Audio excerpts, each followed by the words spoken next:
সাধারণ মানুষ প্রবেশ করতে পারে না। সেই সুপার ফ্যাসিলিটি হাসপাতালে কি বিনা পয়সায় একটা কুকুর ডায়ালিসিস করানোর একদম বলে দেয়া পুলিশ তোমাকে জানতে পারলে জানি তো। এখন যে হবুচন্দ্র রাজার গবুচন্দ্র মন্ত্রী রাজত্ব চলছে, এদেশে কিন্তু টাকার কোনো চাল পাওয়া যায়। অথচ সবজির বাজার আর রান্নার করে আগুন, তো মানুষ কি শুধু চাল চিবিয়ে পেট ভরাবে? ঠিক বলছিস বাবা। এক একটা কল কারখানা সব বন্ধ হয়ে যাচ্ছে, অথচ দেশে ইঞ্জিনিয়ারের ছোড়াছড়ি। একদম ঠিক কথা বলেছি। আমাদের এলাকায় এবার শ্রীভূপতি কারখানা মারতে এলো, কারখানার কাজও শুরু হয়ে গেল। ভাবলাম যে যেখানে কাজ ঢুকিয়ে দেবো, কিন্তু আমাদের এলাকার নেতা মন্ত্রী আমাদের এলাকার মানুষদের মধ্যে গন্ডগোল বাজিয়ে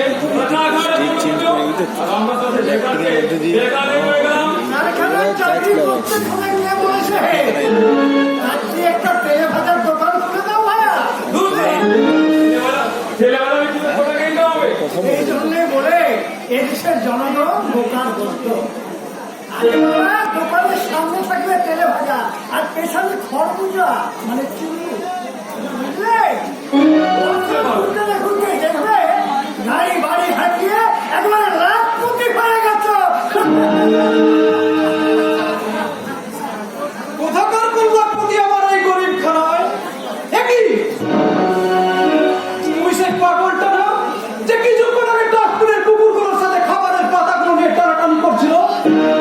হ্যাঁ স্যার, ওই পাগলার আগে ঘরে ঢুকতে রেখে আমি তাড়াতাড়ি যা, কিন্তু এমন তো ভালো কথা বলতে আমাকে। নিশ্চয় ছেঁড়া কাঁথায় শুয়ে লাখ টাকার স্বপ্ন দেখাচ্ছিল, তাই না?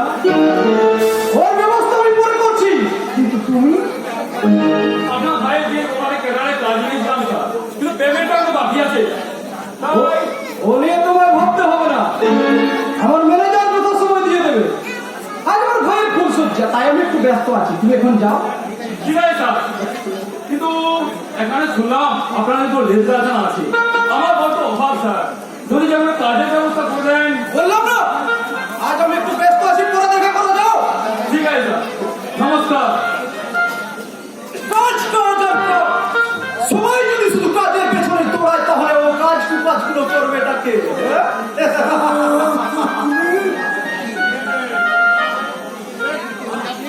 কি কথা, তুমি এখনো যাসনি? তোমাকে চেনা চেনা মনে হচ্ছে, যেন মনে হচ্ছে বহুদিন আগে তোমাকে আমি কোথাও না কোথাও দেখেছি। কি জানা কথা বলছিস বাবা? তুমি আমায় দেখলে আমি তো তোমাকে নিশ্চয়ই দেখেছি। ওই না তো, আমি তোমাকে চিনতে পারছি না। পারবে কি করে? পারবে কি করে?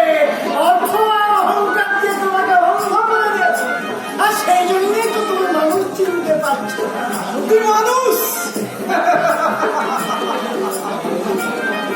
তোকে দেখলে তো একটা ভয়ঙ্কর জানোয়ার বলে মনে হচ্ছে, আর সেই জন্যই তো ডাক্তারের কুকুরকে পর্যন্ত তোকে দেখে ভয় পাচ্ছি। পারলে আয়নায় তো নিজের মুখটা দেখে নিস। কিন্তু মনে হয় না তুমি কখনো তোমার মুখটা দেখেছো?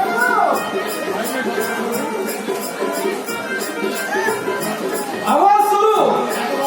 এই বাবারে, কত? কত দেখতে পাচ্ছি। তোমার চেহারাটা মানুষটা দেখা হলো। মাথাটা কিন্তু বিলকুল হায়নার মতো। কি বললি? সব দুটো বাঘের মতো দমদম করছে, কারণ সাপের মতো জিতার মতো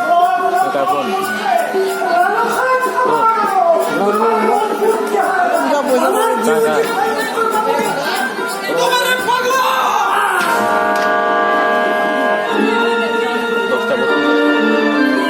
আমি গরিব মানুষ, 16,000 টাকা ফোন, হ্যাঁ, বললাম 16,000 টাকা ফোন এখান থেকে চলে যা, নইলে তোকে গুলি করে মেরে ফেলবো। হ্যাঁ বাগানটা ফেললে কার বলে মনে হচ্ছে?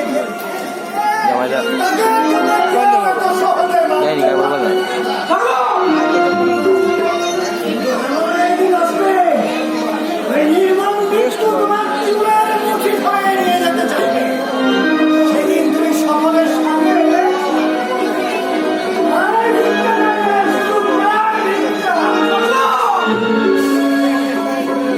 আরে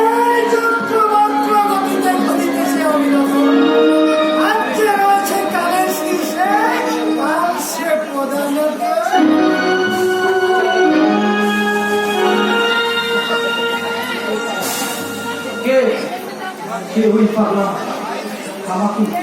আমাকে ছবি এত কথা বলে গেল কেন? তবে কি আমার কোনো দুষ্কর্মের সাক্ষী? না না না, এই মহেশ মল্লিক জীবনে কখনো তার কোনো দুষ্কর্মের সাক্ষী আমার চাইতেন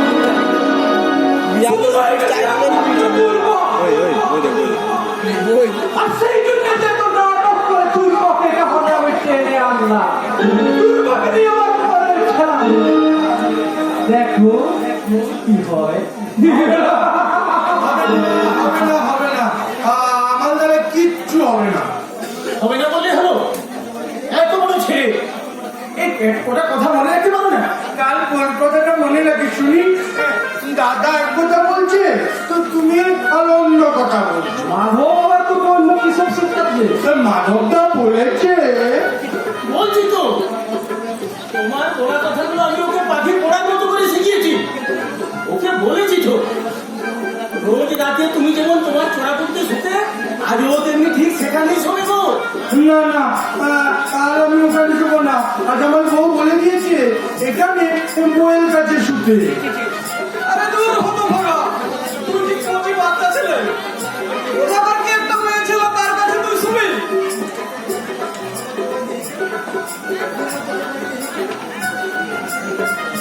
সবাই তোমার পছন্দ উন্মোট বাজি হবে না?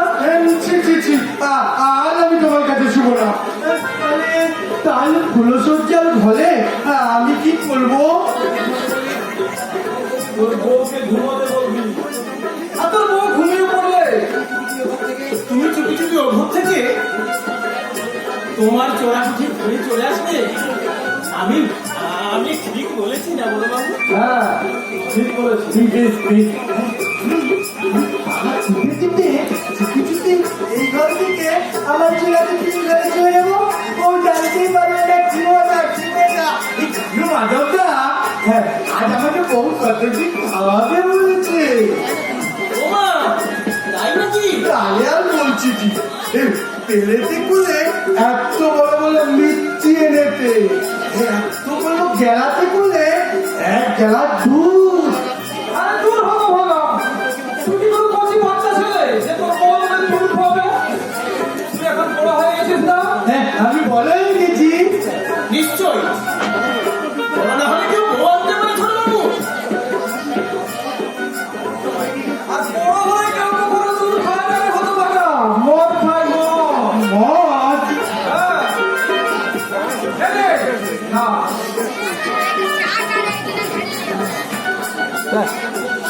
আরে আরে আরে ছাড়ো এখন শোনো না শোনে তুমি না তোমার বইয়ের খেলে খাবে। ঠিক আছে ঠিক আছে আমি এখন বড় হয়ে গেছি।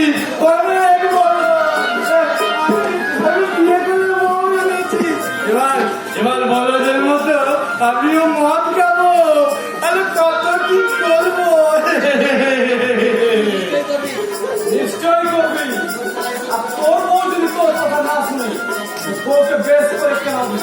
বেশ করে কেনাবো? বউকে কেনাতে পারিস আর না পারিস তোর হাতে যে কোড়া করে তার একটা চুমুক পেটে পড়লে তুই নিজেই কেনে পড়বি। আর ঠিক তখন তোর বউকে নিয়ে আমি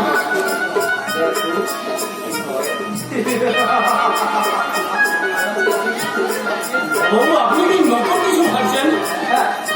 হ্যাঁ মানে ভাবছিল আজ আমার পাগল হবো ভাইটা ফুলসজ্জা আজ ওর জীবনের সবচেয়ে আনন্দ আসল। তাই আজকের রাতটাতে ওর যেন ঘুমের কোনো ব্যাঘাত না হয় এটা আপনি ভালোভাবে খেয়াল রাখবেন, ঠিক আছে? তা নিশ্চয়ই রাখবো বড় বাবু। আমি এমন খেয়াল রাখবো না আপনি কল্পনাও করতে পারবেন না। মাধবদা আমি তাহলে দাদার কথাগুলো। না ছোট বাবু আমার একটা কথা তুমি মন দিয়ে শুনো। তোমার কথা তোমার কোনো ভালো চায় না কিন্তু তোমার তো তোমার ভালোই জানবো ছোট বাবু, তোমার ভালোই চায়। তাই বলছি আমরা সবাই তোমাকে যে যেই কথা বলিয়া গেল তুমি নিজের ভালো চাও তো, তাহলে শুধু তোমার বইয়ের কথাই শোনো ছোট বাবু। তুমি শুধু তোমার বইয়ের কথাই শুনবে, তোমার বইয়ের কথাই শুনবে। চুল চুল চুল মাধব দাদা পচা, মাধব দাদা পাজি, তখন যে কি বলে তার ঠিক নেই। না না, আমি কালো কথা শুনবো না। আজ আজ আমি কত বড় হয়ে গেছি, বিয়ে করে বউ এনেছি। কিন্তু কিন্তু দাদা তো আমার সেই ছোটই হয়ে গেল, বিয়ে করে একটা বউ আনতে পারলো না। মামা বাড়ি আমার একটি বউ আছে, দাদার বউ না।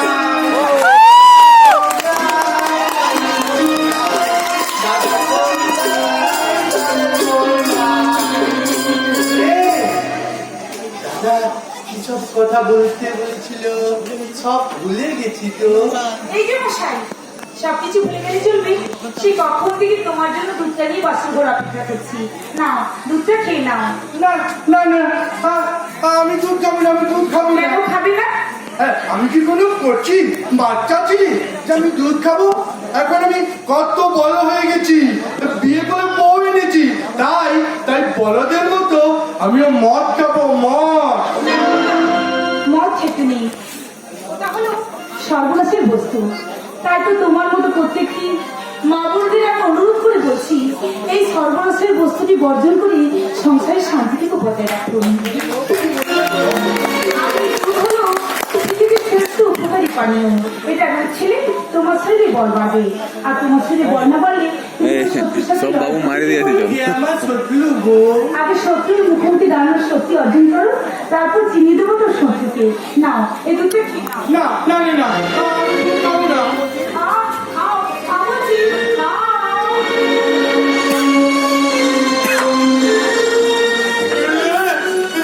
বউ আমাকে জল করে মদের বোতল ফেলে দিয়ে আমাকে দুধ খাইয়ে দিলে। দাদা যদি জানতে পারে তাহলে ভালোই রাগ করবে। না না, আমি পালাই, আমি পালাই। কোথায় যাচ্ছ তুমি? আমার ঘরে শুনতে কিন্তু আজকে পুরুষেরা, আজকে তুমি আমার কাছে শোবে।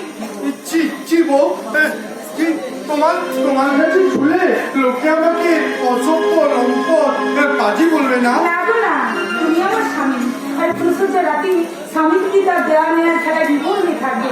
এটাই পৃথিবীর ছিল শাশ্বত নিয়ম। এটা জানলে কেউ তোমাকে কাজে লম্পট করবে না গো, বরং আদর্শ পুরুষ হিসেবে সকলেই তোমার আশীর্বাদ করবে। এই কখন থেকে আমি শুধু কোয়েল কথাই শুনছি, দাদা শুনলে কত রাগ করবে। বউ বউ গো, তুমি তুমি ঘুমাও বউ, তুমি ঘুমাও, আমি পালাই, আমি পালাই। না, আমি কোথাও যেতে দেবো না, কোথাও যেতে দেবো না। আজ থেকে আমাকে ছাড়বে, শুধু আজ নয়, সারাটা জীবন, প্রতিটি মুহূর্ত তুমি শুধু আমার কাছে থাকবে। না, আমার কাছে থাকবে। না না না, আমি তোমাকে ছাড়বো না, আমায় ছাড়ো, ছাড়ো। আমি তোকে ছাড়বো না। তবে তবে দুটো পাখি।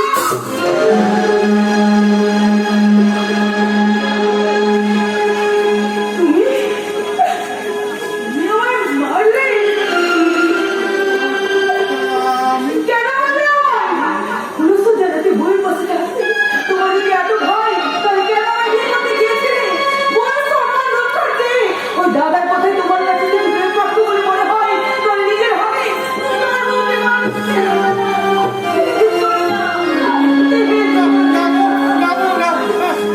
তুমি এমন করো না বউ, তুমি এমন করো না। তুমি মরে গেলে আমি ওকে মরে যাবো কি বউ। বললে? তুমি আমার দাদাকে চেনো না বউ। আমার দাদাটা এক বড্ড লাগিয়া শয়তান, সম্পত্তির জন্য আমার বাবাটাকে মেরে দিয়েছে। আমাকেও মেরে ফেলতো, কিন্তু আমার বাবা অনেক আগে আমার সব সম্পত্তি আমার বইয়ের নামে করে গেছেন বলে আমাকে এখনো বাঁচিয়ে রেখেছে। কিন্তু এখন তো সেই সম্পত্তি তোমার নামে হয়ে গেছে বউ। তাই সম্পত্তির জন্য দাদা যদি তোমাকেই মেরে ফেলে। সেই জন্য তো তোমার আমার পাশাপাশি থাকা দরকার। আমরা একসঙ্গে থাকলে আমাদের কেউ কিচ্ছু করতে পারবে না গো, কেউ কিচ্ছু করতে পারবে না। তোমার কথা আমি কিছু বুঝতে পারছি না বউ। আমার মাথাটা কেমন কেমন ও করছে। তোমার নিশ্চয়ই ঘুম পেয়েছে।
শিশুর মতো সরল মানুষের মনে কতই না দুঃখ।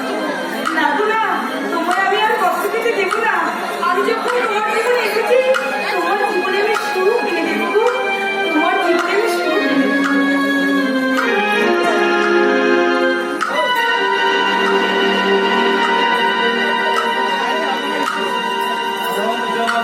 দেখছি সে ঘুমিয়ে রসুকে সালন কেরিয়ে পড়েছে।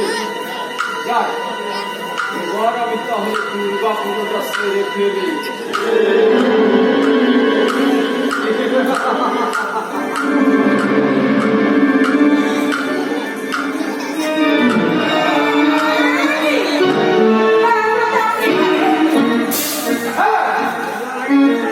ফুলসজ্জার ঘরটা দেখলাম ফাঁকা।